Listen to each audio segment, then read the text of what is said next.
Kotabommali PS movie ఇది ఒక మంచి సినిమా అని చెప్పొచ్చు. ఈ మూవీ ఒక థ్రిల్లర్ అండ్ సస్పెన్స్గా సాగే ఒక స్టోరీ, పొలిటికల్ బ్యాక్డ్రాప్లో జరిగే మంచి ఎంగేజింగ్గా ఉండే ఒక మంచి మూవీ అని చెప్పొచ్చు. త్రూఅవుట్ మనకు మూవీ చూస్తున్నంతసేపు శ్రీకాంత్ గారు అండ్ వరలక్ష్మి శరత్ కుమార్ గారు వారి మధ్య వచ్చే సీన్స్ చాలా బాగా డిజైన్ చేసుకున్నారు డైరెక్టర్.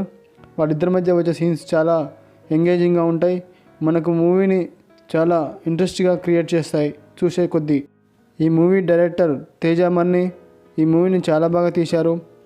సినిమాటోగ్రఫీ కానీ, మ్యూజిక్ పరంగా కానీ, స్క్రీన్ ప్లే, డైరెక్షన్ పరంగా కానీ చాలా బాగా ఉంటుంది ఈ మూవీ మనం ఓటీటీలో చూస్తున్నంతసేపు మనకు ఎక్కడ కూడా స్కిప్ చేయకుండా చాలా ఎంజాయ్గా ఈ మూవీని చూస్తూ ఉంటాం. అంత బాగా ఉంటుంది ఈ మూవీ.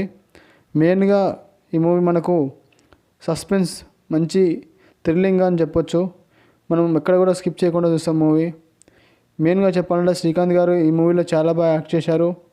అసలు శ్రీకాంత్ గారు క్లైమాక్స్లో మనకు చాలా బాధ వేస్తుంటుంది ఆ సీన్కి. సో క్లైమాక్స్లో చాలా బాగా మనకు ఎమోషనల్ అయిపోతాం, అంత బాగా ఉంటుంది ఈ మూవీ. ఇక వరలక్ష్మి శరత్ కుమార్ కూడా చాలా బాగా చేశారు. ఇక మనకు రాజశేఖర్ శివాని కూడా చాలా బాగా చేశారు. రాహుల్ కూడా చాలా బాగా చేశారు. ఇక మనకు బ్యాక్గ్రౌండ్ స్కోర్ కూడా చాలా బాగుంటుంది. ఓటీటీలో ఆహా సినిమాలో ఇది స్ట్రీమింగ్ అవుతుంది. మనకు మంచి సస్పెన్స్ ఓటీటీలో చూసే ఒక మంచి సినిమా కావాలంటే కోటబొమ్మాలి పిఎస్ చూడొచ్చు.